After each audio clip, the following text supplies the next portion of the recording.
That information does not bear directly on the condition of President Kennedy. It comes from Kansas City, Missouri, where our affiliate KCMO says that Mrs. Bess Truman has told KCMO that former President Truman is too upset to comment on today's tragic developments.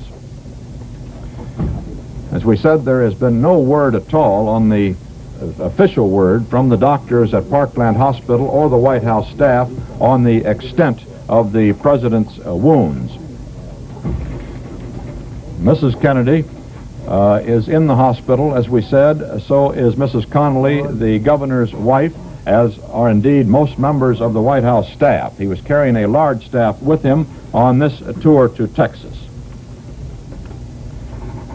It is believed that a gap in the motorcade perhaps saved Vice President Johnson from being a target of the assassin today. The gap had opened up in the motorcade just before the assassin's bullets rang out. The priests who were with Kennedy, the two priests who were with Kennedy, say that he is dead of his bullet wounds. That seems to be about as close to official as we can get at this time. They did see the president just a few moments ago, and this is the bulletin that has just cleared from Dallas, that the two priests who were in the emergency room where President Kennedy lay after being taken from the Dallas street corner where he was shot say that he is dead. Our man Dan Rather in Dallas reported that about 10 minutes ago, too. No, I'm not lying down there, Walter. This is the picture under it, right there. There's another picture taken just moments, split moments before the assassination attempt is here. Let's see if we can get a real close-up of that picture. It has just arrived. It shows a smiling Mrs. Kennedy and the president in the front seat of the car, in the back seat of the car. Mrs. Connally and Governor Connally, you cannot see behind Mrs. Connally. The assassin took dead aim. He got the president apparently with the first shot in the head, and then Governor Connally with the next two shots. As we've reported to you, the New York Stock Exchange has closed as a nation. If these reports are true, prepares to go into mourning. The stock exchange closed after prices began tumbling as word spread rapidly through the floor of the exchange of this event in Dallas. All stock exchanges apparently are now closed. The New York Cotton and Wool exchanges, the American Stock Exchange, the coffee and sugar exchanges are closed. Recounting for you again the succession of events. In Dallas, Texas this morning, President Kennedy and Governor Connally of Texas shot as their motorcade proceeded from Dallas Airport to downtown Dallas, where the president was scheduled to make a speech. The assassin perhaps succeeded, word is that he did, in killing President Kennedy. The president taken to Parkland Hospital, where a moment ago two priests left the room and said they understood the president was dead. Our own reporter in Dallas also says that he has information that the president is dead. This official word has not come, however, from Parkland Hospital as yet. A Secret Service man was also killed in the fusillade of shots that came apparently from a second-story window. Now from Washington, government sources say that President Kennedy is dead. Those are government sources, still not an official announcement. But government sources in Washington, the priests who left the emergency room, our correspondent Dan Rather in Dallas, say that this is the information that the president is dead. A television newsman, Hal Luff, said that he looked up just after the shot was fired and saw a rifle being withdrawn from a 5th or 6th floor window of a nearby building. He said a policeman fell to the ground, pulled his pistol and yelled, "Get down," probably to attempt to return the shots. Earlier today, President Kennedy had been in Fort Worth, Texas. Yesterday he was in San Antonio. Today he was in Fort Worth this morning. He addressed a breakfast meeting, as did Mrs. Kennedy, of some 2,200 cheering people. Mrs. Kennedy, very attractive in a pale beige dress and a pillbox hat, had gotten a standing ovation from that crowd and had proved to be quite a campaigner in Texas in these last 2 days, and was getting a lot of plaudits from the old political pros for that. President Kennedy himself rose rather early and went out into a parking lot near the hotel in Dallas, where he addressed informally a rather large crowd of people, and had pleased them with his quips about the fact that he was sorry that he could not bring Mrs. Kennedy with him down to that particular meeting, but that it took her a little longer to get organized than it did him, but that, as he said, it's worth it. And the crowd laughed and applauded and enjoyed the quip. The president then went on to the breakfast meeting, and shortly thereafter his plane took off from Carswell Air Force Base in Fort Worth and flew him to his rendezvous with death, apparently, in Dallas, Texas. At the airport in Dallas, and throughout the streets of Dallas, the Dallas police had been augmented by some 400 policemen called in on their day off, because there were some fears and concerns in Dallas that there might be demonstrations, at least, that could embarrass the president.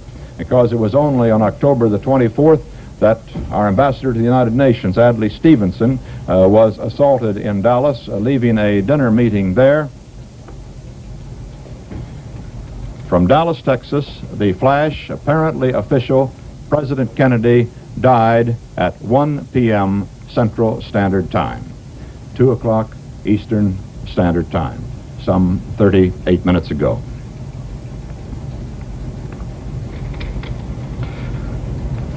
Vice President Lyndon Johnson has left the hospital in Dallas, but we do not know to where he has proceeded.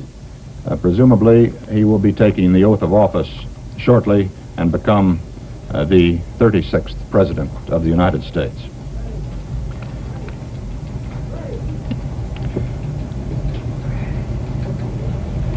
President Kennedy at Dallas Airport this morning was cheerful and waving. It had been quite a triumphal tour of Texas over the last 48 hours.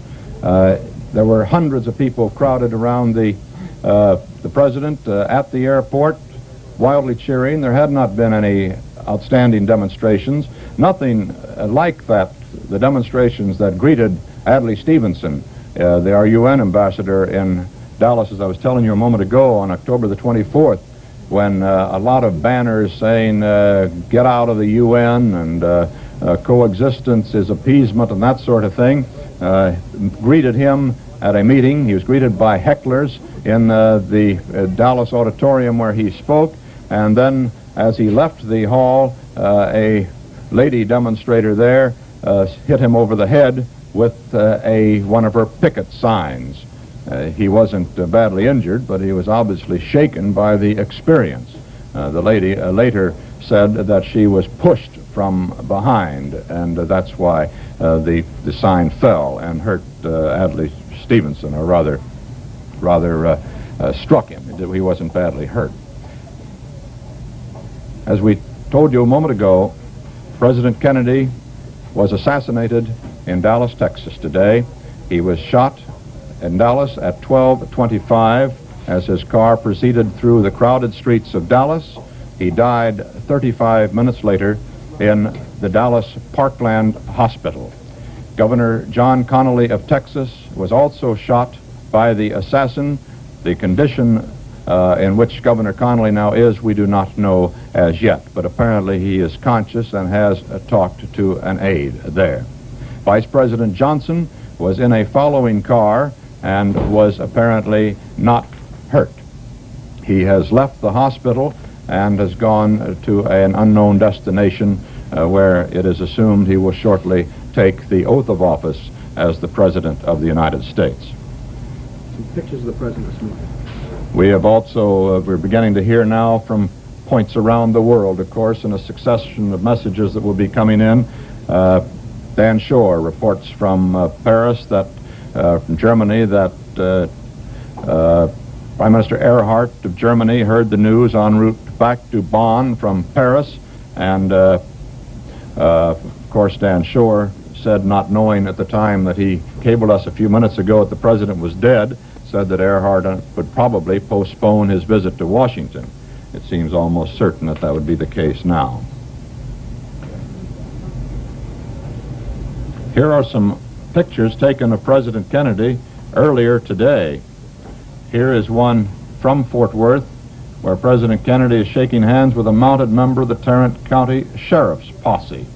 This was right after he made that outdoor speech that I told you about just a little while ago.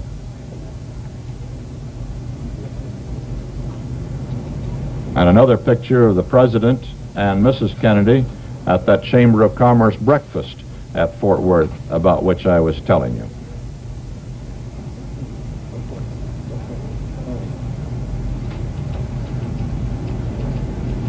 The President seems to be applauding Mrs. Kennedy, as he had been doing for 2 days, because she was making a big hit in Texas. Here he is greeting that crowd in the parking lot in Fort Worth, as I told you, before the Chamber of Commerce breakfast, the crowd to which he said he was sorry Mrs. Kennedy couldn't address or be with, but that it took her a little longer to get organized in the morning than it did him.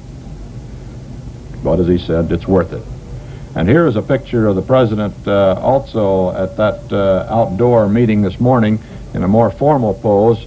And here is Governor Connally of Texas, who was shot in the same assassination attempt. Lyndon Johnson, now the President of the United States, stands here in this group also.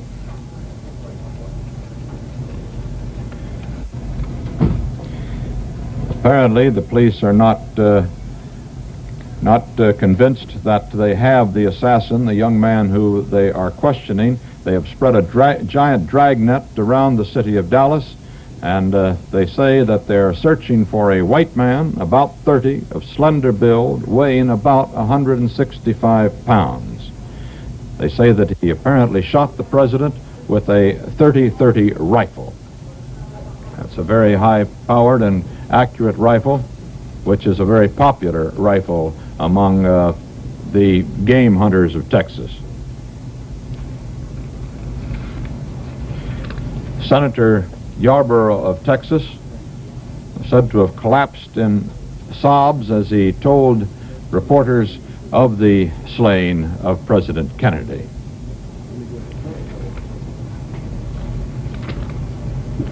Automatically, of course, the mantle of the presidency of the United States falls now to Vice President Johnson, a native Texan who was riding in the car behind the president, but perhaps because of the fact that the president's car had run just a little bit ahead, was not a target of the assassin also. The assassin, who apparently was a very good shot, shooting from a 5th or 6th floor window across the street, it is believed, so that his aim had to be over at least 100 feet, it would seem, perhaps more, drilled the president in the head and Johnson and Connally in the chest. And if the vice president had been closer, perhaps he would have had time for a shot there too. We're going to keep you advised of details as they come in here to our news desk in New York. Let me recount for you this day's tragic developments so far. President Kennedy has been assassinated. He was shot in his open limousine as he proceeded from Dallas Airport to the downtown Dallas area for a scheduled speech. He was shot at about 12:25 Eastern Time today, and 35 minutes later died with head wounds in Parkland Hospital in Dallas. Governor John Connally of Texas, riding in the car with him, was also shot, but we do not have late details on his condition. Mrs. Kennedy and Mrs. Connally were in the automobile, the open limousine, with the president and the governor. The president collapsed into her lap with his wounds. She was heard to cry, "Oh no," before the car was speeded to the hospital to take President Kennedy and Governor Connally there. Blood was rushed to the hospital in transfusions that it was hoped would save the president's life. These failed. Catholic priests were called to the hospital and administered last rites to the president. Vice President Lyndon Johnson was in the motorcade in a car immediately following the president. He is in Dallas and presumably will take the oath of office as this nation's 36th president there in Dallas very shortly. The assassin, we do not know whether he has been caught or not. There is a dragnet out for a man, however, in Dallas who has been described as a white man, about 30. He apparently fired from the 5th or 6th floor window of a building on the motorcade route, firing almost directly down into the automobile carrying the president. President Kennedy is dead of an assassin's bullet in the 46th year of his life and in the 3rd year of his administration as President of the United States.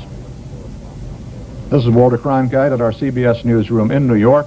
And now if Charles Collingwood is standing by, Charles will sit in here to keep you advised of further details as this tragic day goes on. Charles?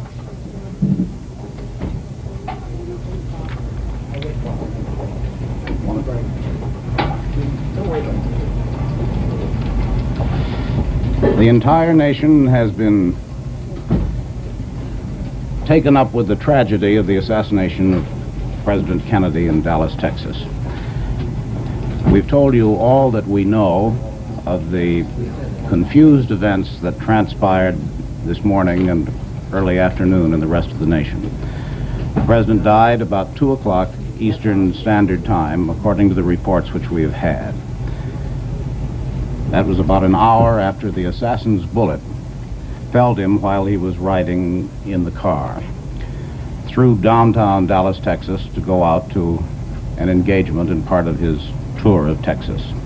You've heard the reports that Governor Connolly was also wounded, though apparently not as seriously, and that Vice President Lyndon Johnson, who was in the motorcade, apparently not wounded, will soon be taking, at some undisclosed spot, the oath of office as the 37th President of the United States. Mrs. Kennedy, who was riding beside the President, into whose lap the President fell when he was shot, is still at the hospital. She was not harmed. The White House spokesman has refused to comment on her condition. Vice President Johnson was, of course, under heavy guard by the Secret Service officials who were with the presidential party. He went to the hospital and then was taken from there by White House officials to another spot in Dallas, Texas. The Secret Service has always known that it is impossible completely to protect the President of the United States on occasions such as this. There's always been the chance that any president might be killed in a crowded situation with windows overlooking the street in an open car, such as presidents of the United States customarily travel, trusting in the good faith of the fellow citizens of this country. President Kennedy, we are told, was shot in the right temple. And according to Dr. George Berkeley, the White House medical officer, the White House physician, it was a simple matter of a bullet right through the head. The shooting, as we have told you, occurred as President Kennedy and his wife, riding with Governor Connolly of Texas and Mrs. Connolly, were riding in the familiar White House bubble top, which is usually shipped from Washington, in which the president can ride, which is equipped with facilities for the Secret Service to ride along with him. Was shot in that open car as he drove through the crowd of approximately 250,000 people in downtown Dallas. As it neared a triple underpass, which leads out from the center of Dallas toward the Trade Mart where the president was to address a luncheon, there were several bursts of gunfire. Most of the witnesses agree that there were 3 clearly audible.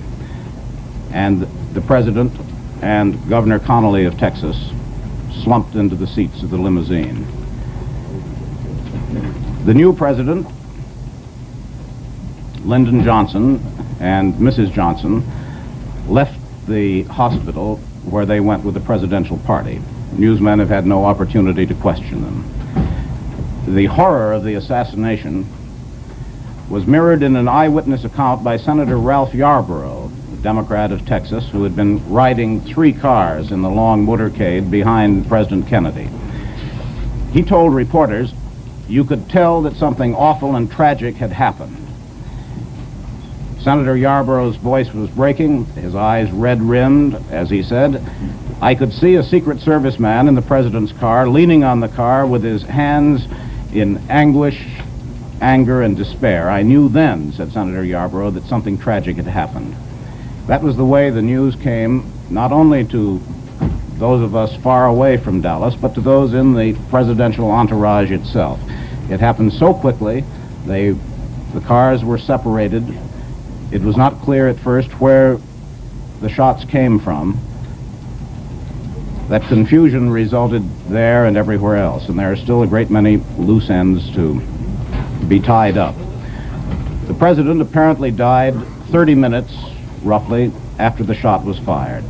Governor Connolly, who was wounded twice, apparently through the back, was reported in satisfactory condition.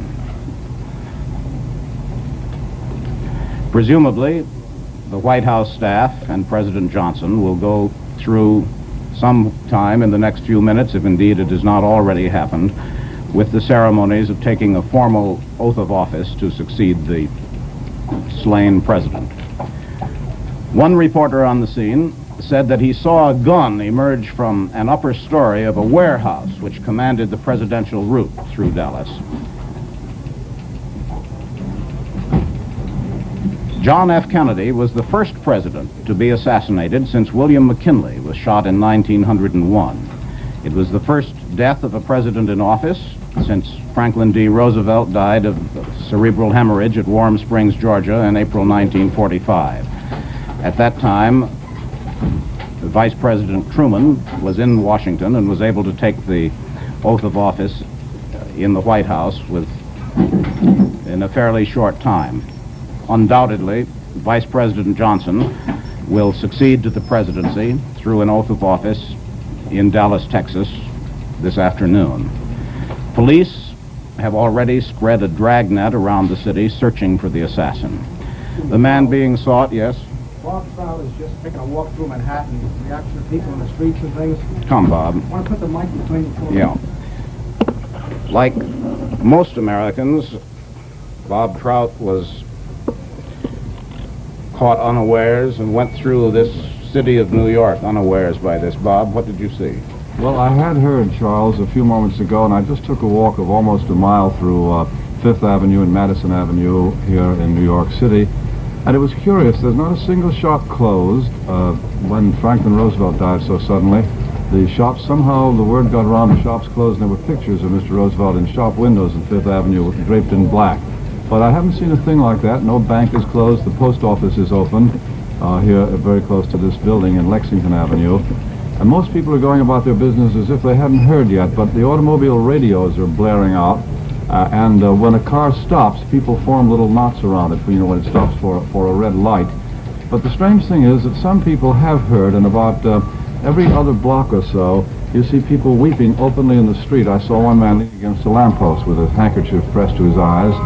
And in 2 churches nearby, one is St. Bartholomew's on Park Avenue, one St. Thomas on Fifth Avenue, people are streaming in, and most of them weeping as if they're going in to pray.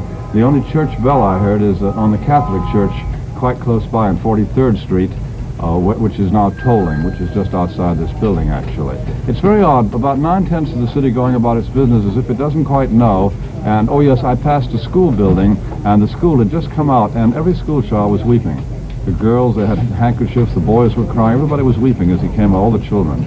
But most people seem as if they don't know, the ones that do, very, very deeply affected. Strange. That's an experience which has been shared by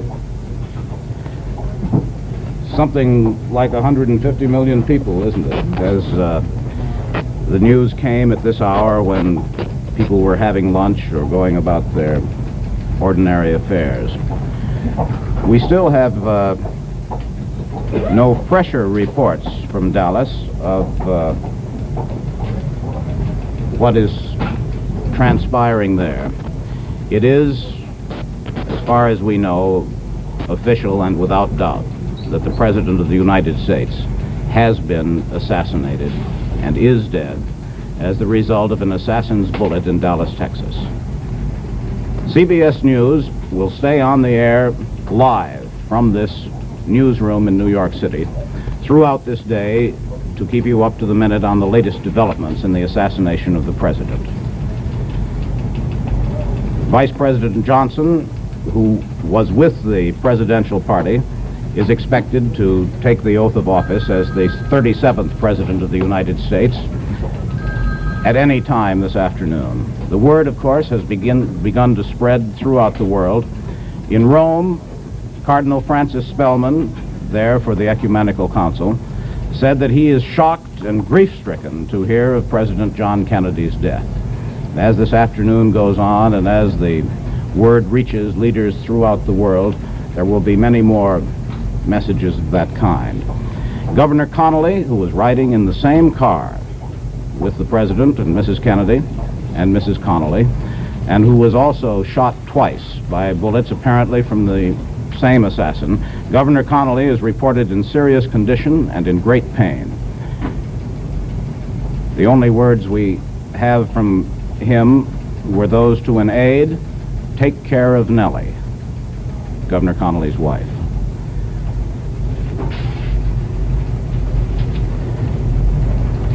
President Kennedy died apparently about half an hour after being wounded in his car driving from downtown Dallas toward the Trade Mart where he was to make an appearance. He was given the last rites by two priests of the Roman Catholic Church who came out of the ward, the emergency ward in the hospital at approximately 1:37 p.m. Central Standard Time. And the priests announced at that time to those who had gathered outside the hospital that the President was dead when they had seen him. And this brought audible sobs from the crowd, from scores of newsmen and White House aides who were gathered there.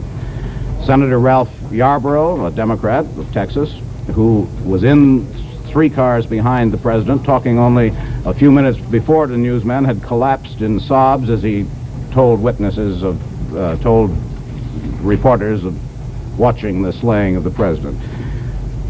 My colleague Eric Severide is here, and Charles, while we're waiting for more details of the events in Dallas, it is obvious that all of us here, as well as the rest of the country, will have our thoughts about the President and his family and what must now happen in the next few days. And after that, we will obviously have to turn to, along with the rest of the world, the consideration of the man who will be the new president of this country. Mr. Kennedy was the first president born in this century. Mr. Lyndon Johnson will be the second. He's in his mid-50s. It is clear from the evidence of recent years that Mr. Johnson's health is very good in spite of that heart attack of some years ago which he suffered outside Washington, and when for a while his vigor was considerably reduced. He is in perfectly good state of fitness now, so far as all his friends and doctors and everyone can testify. He is a man very much of Mr. Kennedy's persuasion on both domestic and foreign affairs. He is well traveled in this world, well acquainted with the leaders of the rest of the Western world.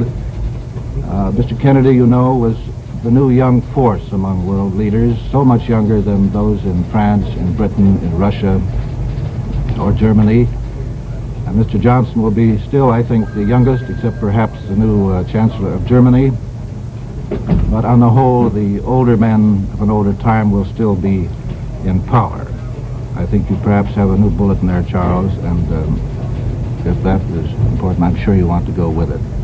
Well, Eric, the bulletin is that our correspondent in Dallas, Dan Rather, reports that the Dallas police have arrested a 30-year-old man who was found with a weapon in his possession. No other details are known at the moment, but a man has been arrested carrying a gun, And naturally, the entire machinery of law and order in Dallas, both on the city, state, and federal level, have gone into action to try to apprehend the assassin and those who helped him. The bulletin is that a 30-year-old man has been arrested. One might say at this point that it is very much to be hoped that this assassin, whoever he is not connected with any particular political group, a so-called hate group or otherwise. This will result in a very great rending of the political flesh of this country. The men who shot Lincoln, Garfield, McKinley, and Theodore Roosevelt, who spoke for an hour with a bullet in his chest once, non-fatal, were all purely individuals of an erratic and perhaps insane type, as well as the man who tried to shoot President Franklin Roosevelt in Florida in 1933 and did kill Mayor Cermak of Chicago at that time. We can hope at this point that this person, whoever he is of a similar stripe, and that there were no coherent political motivations or connections with this man. Otherwise, I think it's going to be very rough, don't you? Unquestionably, this is going to have an absolutely imponderable effect upon the political situation and upon the public attitude toward the causes in which the president was interested. In a sense, President Kennedy's assassination came out of the same venomous and supercharged attitudes that brought about the assassination of President Lincoln. Like that of President Lincoln, it was based on, perhaps at least, upon a racial issue. We have a bulletin from Texas now, which has to do with Governor John Connally, who was wounded riding in the same car. Governor John Connally has undergone an operation for the gunshot wounds in his chest. His condition is said to be serious, but his doctor said that his vital signs are good. A doctor said that Connally had a good pulse and that his respiration is satisfactory. When the president died, 6 members of his cabinet were out of the country, flying to Japan. An hour and a half out of Honolulu, the secretaries were advised of the killing and immediately turned back. They were expected to speed back to Washington. The party, containing so many members of the cabinet, were on their way to a meeting with members of the Japanese cabinet. In the party were Secretary of State Dean Rusk, the Secretary of Commerce Luther Hodges, Secretary of Labor Wirtz, Secretary of the Interior Udall, and Secretary of Agriculture Freeman with their wives. As they were over the Pacific on their way to Honolulu as a way stop on their way to Japan, the cabinet mission turned back to come back to Washington to face the situation, the fresh situation caused by the death of the president. The entire world, of course, has been stunned by the president's assassination. The American Armed Forces Network in Europe made direct transmissions from Washington announcing the president's death to American servicemen and their families in Europe, for whom, of course, the president is commander-in-chief. In the Vatican, Pope Paul was immediately informed. News of the murder was received with dismay at the North American College in Rome, where the vice rector, Monsignor Chambers, said that he would inform the American cardinals and prelates who were dining at the moment. There's a 6-hour time difference between this country and Rome. The Soviet news agency TASS carried the news as a flash on its international English language radio teletype circuit at 2:45 or 2:48 this afternoon. And this is what TASS, the Russian news service, said. It has just been officially announced that the United States President John F. Kennedy has died in hospital after an attempt was made on his life by persons, as believed, from among the extreme right-wing elements. Of course, we have no knowledge of the political motivations, or indeed the other motivations, of the person or persons who fired upon the president. We do have a report from Dallas, from our correspondent there, CBS News correspondent Dan Rather, that Dallas police have arrested a 30-year-old man who was found with a weapon in his possession. The shot was apparently fired from a warehouse building, a building which housed large numbers of school textbooks, which overlooked the route which the presidential motorcade followed on its way from downtown Texas to the trademark where the president was to speak.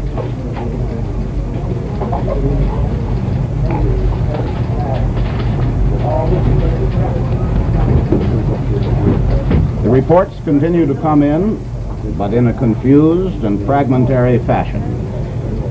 No one, however well prepared a Secret Service and a presidential organization may be, no one was prepared for this.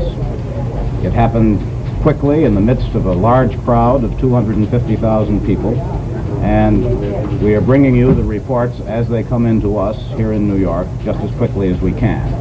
And of course, CBS News will stay on the air, live throughout this day to keep you informed on the up-to-the-minute developments in the assassination of the president. Already, parallels are being drawn between other assassinations and sudden deaths of American presidents in office. The last president to die in office was President Franklin Roosevelt, who was succeeded by Vice President Truman, as President Kennedy will be succeeded by Vice President Johnson.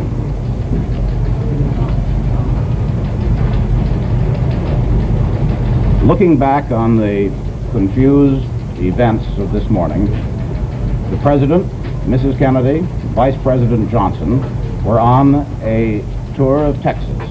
They had a large number of engagements to fulfill.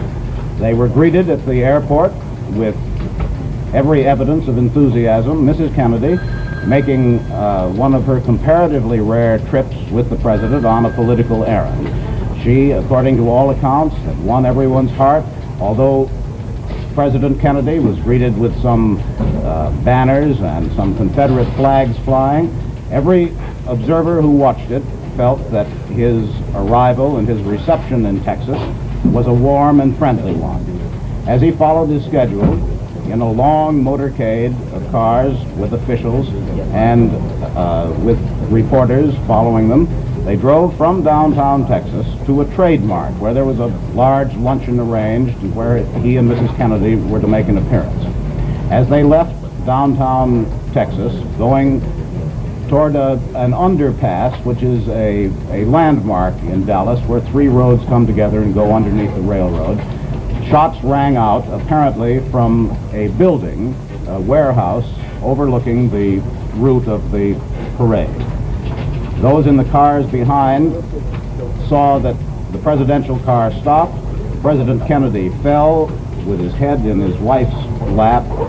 Mrs. Kennedy said, "Oh no." The governor of Texas, Governor Connolly, slumped to the floor with bullet wounds in the back and apparently in the chest. There was a brief pause, then the cars rushed the wounded men to the Parkdale Hospital. The president was taken to the emergency ward, and as the minutes ticked by, two Catholic priests came in. There were rumors that he had died. There were rumors that the wound was not so serious. Blood was brought for transfusions. When the two Catholic priests came out, they said the president was dead. This was later confirmed. Governor Connolly is in serious condition. He's undergone an operation for his gunshot wound, but the doctors say that his vital signs are good. Vice President Johnson, who was not wounded, went to the hospital, as did Mrs. Johnson, and was then, after half an hour, taken away or went off with the Secret Service men who are now as anxious to protect his life as they had been that of President Kennedy, and he will doubtless take the oath of office as the nation's 37th president in a short time. All over the world, there have been expressions of shock and grief. From Rome, where the Ecumenical Council is going on, the American Cardinal Spellman, has expressed his great grief. The message has been carried to Russia by TASS. The European nations have been informed. Now, in our own capital, where much of the cabinet was away on a trip to Japan, their plane has turned back over the Pacific to bring them back. Let us switch now to Washington for a report on the mood in the nation's capital. Neil Strasser reporting. Washington was, of course, hit like a thunderbolt by news of the assassination attempt even before news of the president's death came to this capital. The first comments were, "Oh God, how terrible," on Capitol Hill. Senator Edward Kennedy, the president's brother, was presiding over the Senate today when first word came the president had been shot. An aide informed him, and he rushed from the Senate chamber. Senator Kennedy was signing some autographs, we were told. At the time the aide came up to him, the autographs flew all over the place when he got the word. Other senators in the chamber looked up, disturbed by the intrusion of the aide. When that same aide circulated quietly to them, they too went away dazed, saying very little. Some of the comments on the first news of the shooting, Senator Richard Russell of Georgia said the whole nation is shocked by this dastardly crime. Senator Everett Dirksen of Illinois said, "Oh God, this is the most distressing thing that could ever happen. I am shocked." Senator Mike Mansfield, the Democratic leader of the Senate, "This is terrible. I can't find words." And a statement from Senator Harry Byrd of Virginia on the president's death, "I am deeply shocked. The assassination of President Kennedy is a disaster to this nation and the free world. I cannot find words to express my personal distress." A statement from Senator Harry Byrd of Virginia. Members of both houses, after news of the shooting came, walked around dazed as they tried to pick up details. Telephone switchboards at both the Congress and the White House were tied in knots. Those few remaining members of the official White House staff clustered around television sets. Mr. Kennedy's special assistant, Ted Sorensen, watched silently and left the room when reporters asked quietly if he had any comment. The president's other brother here in Washington, Attorney General Robert Kennedy, was having lunch at home when word of his brother's shooting reached him. A quick check with the Justice Department discloses that there is nothing in the law that prescribes when or how Vice President Johnson shall take the oath of office or who shall give it to him. The Constitution states only that he shall take the oath of office for the presidency before entering on the duties of the office. As you will recall, Calvin Coolidge was at his home in Plymouth, Vermont in August of 1923 when word came of the death of President Harding. Coolidge was immediately administered the oath of office by his own father, a justice of the peace. Later, the ceremony was performed again in Washington by a justice of the then Supreme Court of the District of Columbia. President Truman was in Washington when word came of the death of Franklin Roosevelt in 1945 and was given the oath in private at the White House by, I believe, a Chief Justice of the United States Supreme Court. So that is the way Washington is taking the news of President Kennedy's death. Many of these statements simply say, "I cannot find words to express my shock or sorrow." We'll have more. This is Neil Strasser in Washington. CBS News, of course, will stay on the air live throughout this day to keep you up to the minute on the latest developments in the assassination of the president and in the inevitable aftermath that will follow it. Mrs. Kennedy was with the president in the same car. She was not hurt. The president's mother and father were told that the president was shot by a workman in Hyannisport, Massachusetts, where they are. The report came to them before it was known that the president had been killed. Reports were that neither the president's father, former Ambassador Joseph P. Kennedy, nor the president's mother had any comment to make when told of the shooting. The president's father is now a semi-invalid as the result of a stroke a few years ago, and he was napping when the word came. The president and Mrs. Kennedy had planned to spend Thanksgiving holiday at Hyannisport next week. We will have a live switch to the United Nations, video only, Adlai Stevenson at the UN accepting condolences. There is no sound to this, but the United Nations, like other institutions, is adjourning its deliberations to pay honor to the President of the United States. Pope Paul in Rome has been informed of the President's death. Cardinal Spellman, there in Rome for the Ecumenical Council, his voice shaking with emotion, said, "I am saying the rosary for him now." The Cardinal said that President Kennedy's death, President Kennedy, of course, a fellow co-religionist of Cardinal Spellman, the Cardinal said it was a great loss to the country and to the world. Cardinal James McIntyre of Los Angeles and Cardinal Ritter of St. Louis called together the student priests of Rome's North American College to recite prayers for Kennedy. Cardinal McIntyre said that Cardinal Ritter and myself were having dinner there in Rome. It's dinner time there because of the time difference. when they heard the astounding news of the president's death. We are shocked, grief-stricken, our hearts are pained. West German Chancellor Ludwig Erhard, who was to have visited President Kennedy on Sunday, was informed of the president's death while on the way back to Bonn from Paris. The news fills the German people with deep grief, said Chancellor Erhard. All those who had the fortunate opportunity to make the personal acquaintance of President Kennedy, in particular the people of Berlin, where of course the president had recently visited, are deeply grieved in this hour. The premier designate of Italy, Aldo Moro, said his stature as a politician in his great country and on the international scene was growing in these years of a courageous policy of renewal. The reason for which he was struck in a mad way raises President Kennedy even more on the moral plane as a great defender of man's dignity and equality, said the Italian premier designate in Rome. French Premier Georges Pompidou exclaimed, "It is atrocious, it is frightful, I am overwhelmed." In Madrid, a Foreign Office spokesman said, "It is horrible, absolutely horrible, a most barbarous thing. Everyone here is horrified."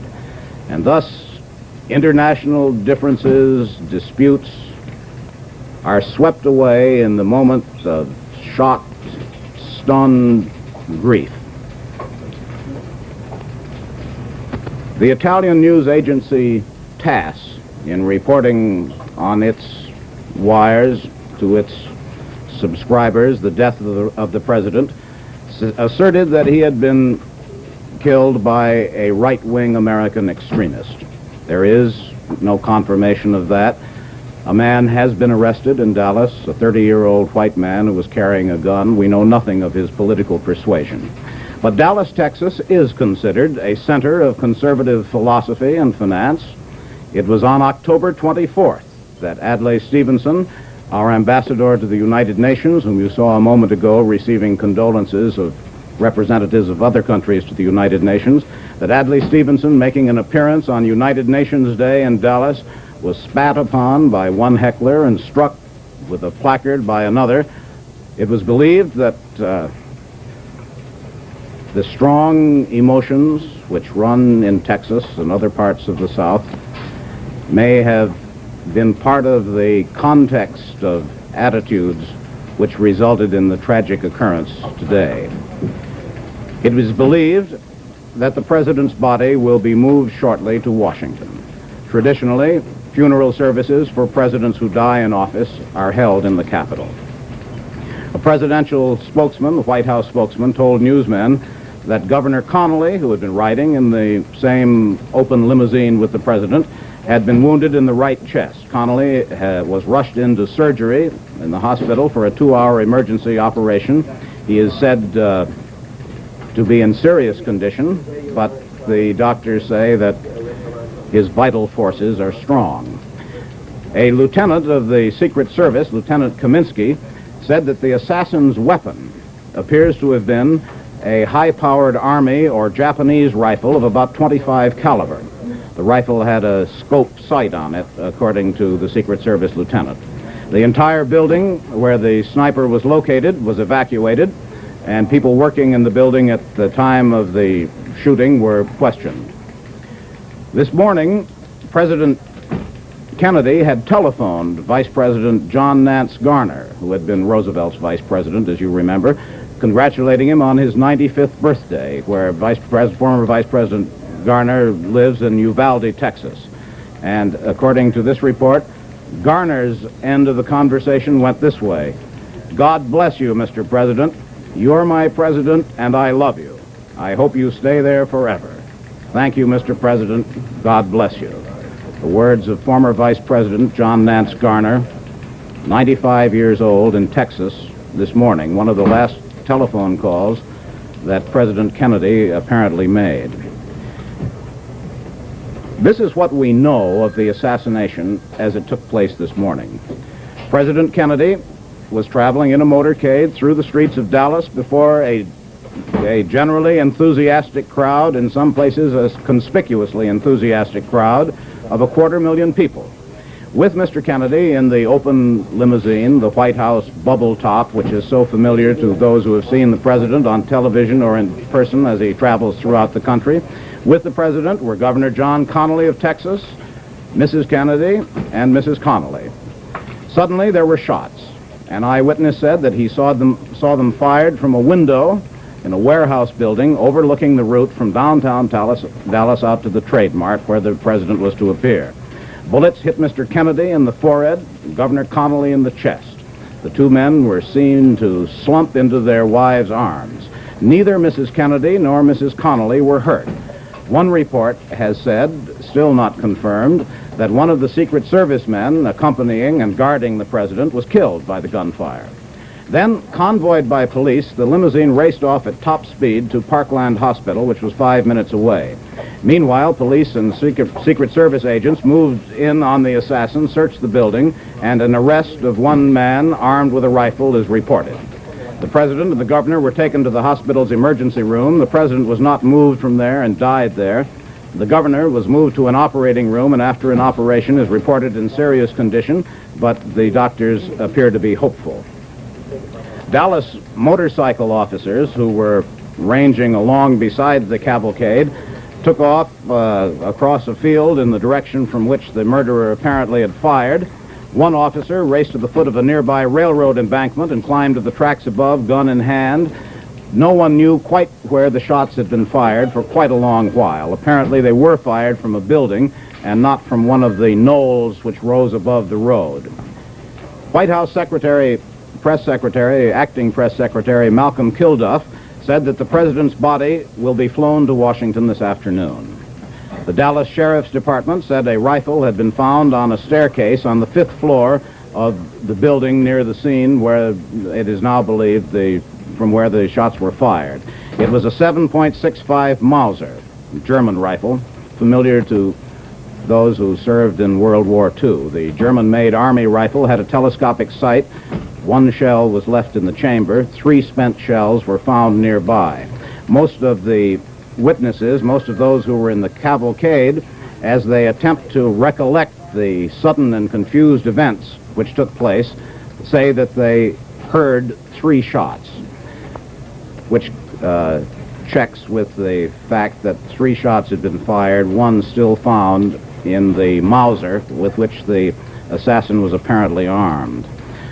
Democratic Senator from Texas, Ralph Yarborough, who, like most other Texas politicians these days, have been engaged in hot political infighting there, was riding 3 cars behind President Kennedy, and he told newsmen in a choked and emotional interview that you could tell that something awful and tragic had happened. Senator Yarborough said, "I could see a Secret Service man in the president's car, leaning on the car with his hands in anger, anguish, and despair. I knew then," said Senator Yarborough, "that something tragic had happened."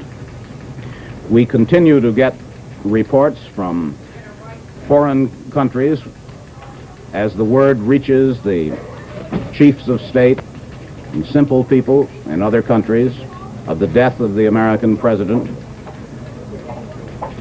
As always happens on these occasions, shock is the dominating note of the reports from abroad. We learn from Washington that Mrs. Sergeant Shriver, the sister of the president, has been taken by helicopter from the White House to Andrews Air Force Base, presumably to fly to Dallas to join Mrs. Kennedy or perhaps to await there the return of the party from Dallas.